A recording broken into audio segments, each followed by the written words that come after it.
Hey everyone, hope you're doing really well. Today I will be doing a motherboard unboxing for you, and we will be taking a look at the Gigabyte X570 Aorus Elite. Now I have to be honest that as a gamer and a PC builder, I do prefer the ROG series from Asus, but I have owned a few Gigabyte boards in the past and have always been very impressed by their performance.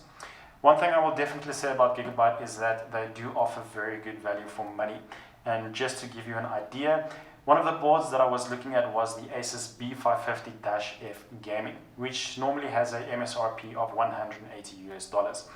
By comparison, the Aorus Elite has a MSRP of $200, but can be found at the moment for $180 on Amazon and I think Newegg as well.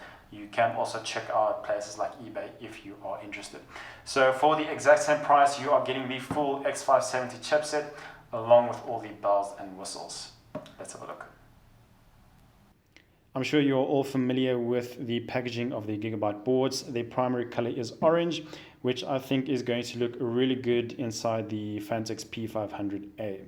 As I've said, the full X570 chipset. This motherboard does not have built-in Wi-Fi, but there is a version of this board that does come with Wi-Fi 6. Obviously Ryzen 3000 ready, but I will be making use of the Ryzen 5 5600X. I have heard good things about their power design, and we will obviously be getting the full PCIe 4 bandwidth.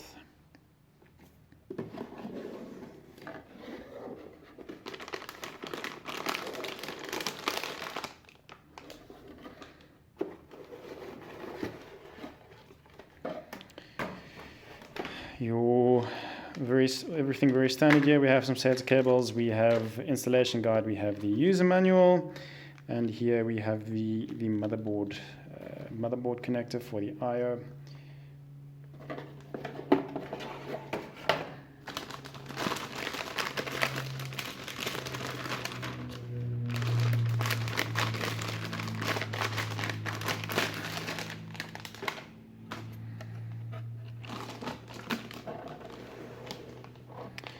And ladies and gents, this is an incredibly clean looking motherboard. I do love the look. As you guys very obviously know by now, I'm a very big fan of less is more. Nothing very loud and flashy here.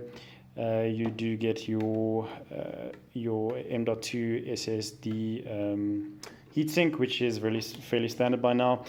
The X570 chipset does come with an active cooler, although I have seen on the internet yesterday that there will be a version of the X570 coming soon that may support passive cooling for this chipset, which will obviously be great. One of the reasons why I went for this board over the Asus B550-F that I was referring to is that the B550-F Gaming does not come with this header right here, which is what you will be using if you have a USB-C front panel connector on your case. So that pretty much ruled out the B550-F for me. As I told you guys in my unboxing of the Phanteks, that is one of the primary reasons I got the case was for the USB-C connector on the front panel, so this was an absolute must. The next B550-F board in the Asus range, which does have this connector, is the B550-E, but that board has a MSRP of roughly $80 to $100 more, which for me was just that is a lot of money to pay just for this connector. So just another indication of the value for money that you are getting from Gigabyte. 180 MSRP, full X570 chipset, and you are getting all the bells and whistles. A feature which the Aorus Elite has, which we are going to be taking a look at now, is called QFlash. And what this does is it allows you to update your BIOS with no RAM, no CPU, and no graphics card. Unfortunately, it's not quite at the stage yet where you can do it with no power supply. Haha. So we are going to go ahead and do that now. Just a few things that you need to keep in mind is that if you do this, there is a USB port specifically for this feature on the motherboard I/O panel. This will not work in any of the blue USB ports. You do need to use the white one in order to use this feature. What you also need to do is download the latest BIOS from the Gigabyte website and extract the BIOS file only. In other words, not the folder, not any of the files in the zip file that you download, only the BIOS file itself. You rename that BIOS file to gigabyte.bin. And then all you need to do is connect the motherboard to the 24-pin and the 8-pin power supply connectors, and then you press the Q flash button here on the BIOS. So let's go ahead and do that. I have never updated a BIOS in this way before, so this will be a first for me. Okay, so here we go, and plug in the flash drive to the white USB port on the back. You will obviously be able to use that USB port for normal functionality in Windows. And there we have the 24-pin and the 8-pin connected. So let's go right ahead.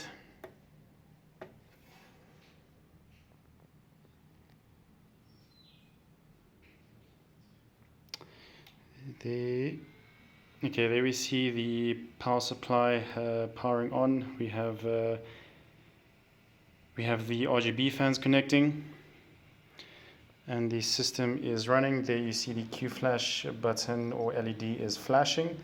So I think we can assume that the update is in progress. I have no idea how long this is supposed to take.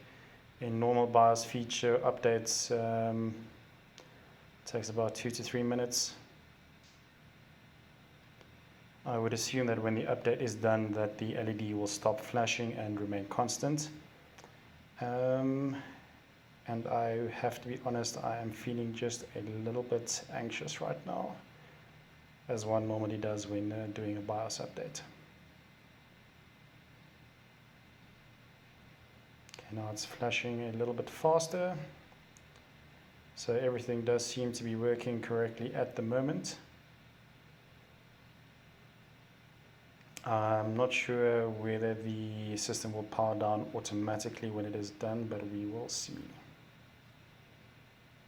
I also have no idea what BIOS was on here before the update started, but it would not have been the latest. The latest BIOS for the Gigabyte X570 Aorus Elite is the F31 version, which came out right at the end of December. And in hindsight, doing this with your computer not connected to a UPS and with rainy weather outside is definitely not the best idea. Please, if you do this, do not follow my example. So there is that very brief, very terrifying moment when the BIOS update LED stops flashing and you are worried that you've had a power failure. Luckily, the power is still on, so the system does power off automatically once the BIOS update is complete. I'm now going to remove the motherboard again to install the CPU cooler, and the RAM.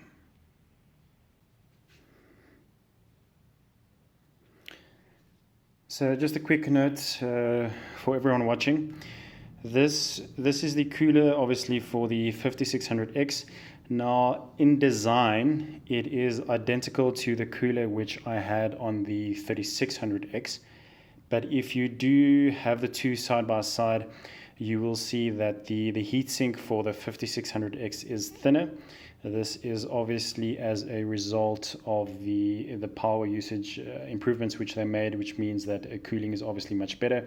You don't need such a big stock heatsink. However, what this does mean is that the fan is obviously closer to the motherboard, and what I found when installing this on the X470 is if you install it with the AMD logo pointing towards the I/O panel cover, you may actually find that this plastic offset of the cooler pushes against the I/O cover, which means that the CPU cooler is not making 100% contact with the CPU. And what I actually found is that I had extremely high idle temperatures. So what I will be doing right now, that was obviously as a result of the contact not being 100%. So what I will be doing now is installing it with the logo pointing away from the I/O panel cover.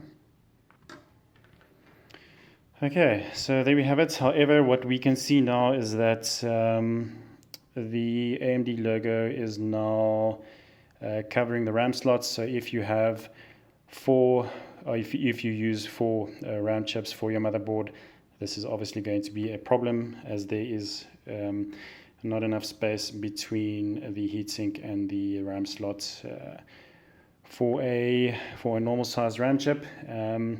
So if you do use 4 RAM modules, this is going to be a problem, although you are probably not using the stock cooler then anyway. But just something to keep in mind. Let's hope that we can fit the RAM modules that I use into the second RAM slot. What I do like about the Gigabyte is that they tell you exactly which RAM slots you need to populate first. Not all motherboard manufacturers do this. You obviously will find that information in the manual, but it is nice to see that without actually having to go look for it. Okay, so these are the RAM modules which I use, the G.Skill Trident Z Neo, designed specifically for the AMD platform. And I do think we are going to have a problem. Are we not?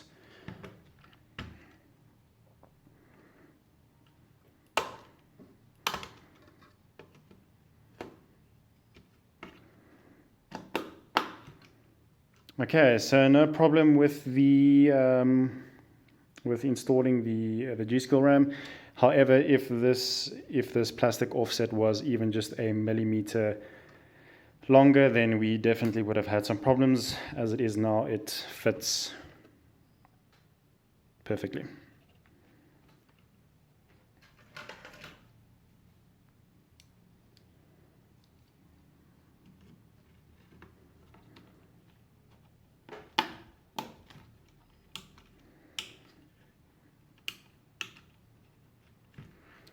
Okay, so CPU cooler and RAM installed. I'm not going to be installing a M.2 SSD right now. I do not have one at the moment. I am waiting for my PCIe Gen 4 to arrive. There will be a video on that as well. What I will be using in the meantime is a Samsung H60 Evo. So we can now go ahead and install this into the Phanteks P500A. Just one thing to mention about the Aorus Elite, it does seem to have quite a fewer fan header connections than on the Asus X470-F gaming that I was using. There are no fan headers at the bottom of the motherboard as they are with the Asus, which is a little disappointing. There are also no fan headers along the side. The only fan headers we have are the 2 CPU fan headers at the top, and then actually one fan header towards the I/O panel. So that would mean that on the entire motherboard there is only, we have another fan header over there, but there only then appear to be the 2 fan headers for system fans, and then the 2 fan headers for CPU fans. And I think for a motherboard as such as this, they definitely could have added a few more of those. So that is a little bit disappointing. So just something I quickly wanted to update you guys and girls on. Apologies for the poor lighting. I am recording this at night. So I have three case fans. First one I connected in the top left corner, the second in the optional CPU header, and the third in the middle left of the motherboard. Those are the only fan headers for me to use. So I have this very unsightly fan cable running across the motherboard, and it really annoys the crap out of me. But upon reinstallation of my GPU, I remembered that I have another fan header that I need to connect, which is for the exhaust fan of the GPU radiator. So obviously I cannot leave that unplugged. That is going to cause too much of a heat buildup on the GPU. So I do now in actual fact need to disconnect one of the case fans, which is absolutely crazy. This is a massive downside of this motherboard.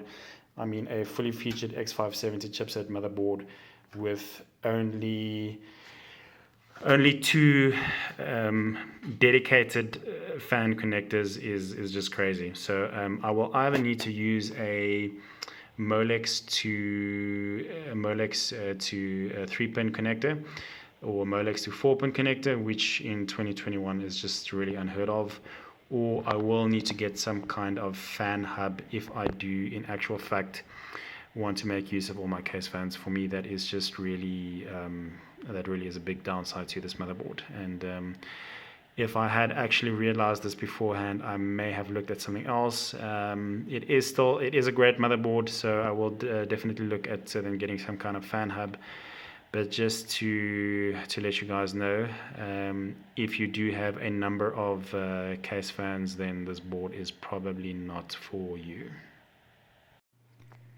Okay, so the moment of truth as we switch on the PC after the motherboard installation.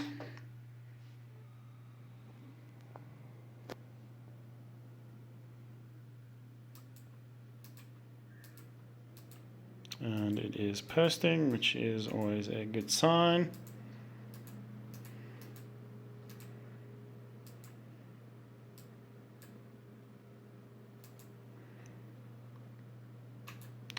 It does seem to be taking, oh, there we go, into the BIOS. And there we have version F31, so the Q flash works 100%. Obviously all settings completely stock. I'm going to just activate the XMP profile, and then I will be doing a fresh Windows installation. There you have it, guys and girls, a look at the Gigabyte X570 Aorus Elite. I have been using this board for a while now, and although I am very happy with my purchase, it is a difficult board to recommend. And that comes down largely to the number of fan headers on the board. There is only a total of 4, of which 2 are dedicated for CPU use. Now obviously you could repurpose the optional CPU fan header for the case fan use, however this is not ideal. When you purchase a high-end motherboard such as the X570, you certainly do not expect to run into this kind of a problem, especially not from a reputable brand such as Gigabyte. While you are getting good value for money, the MSRP is comparable to some B550 motherboards, and you are getting the full X570 chipset.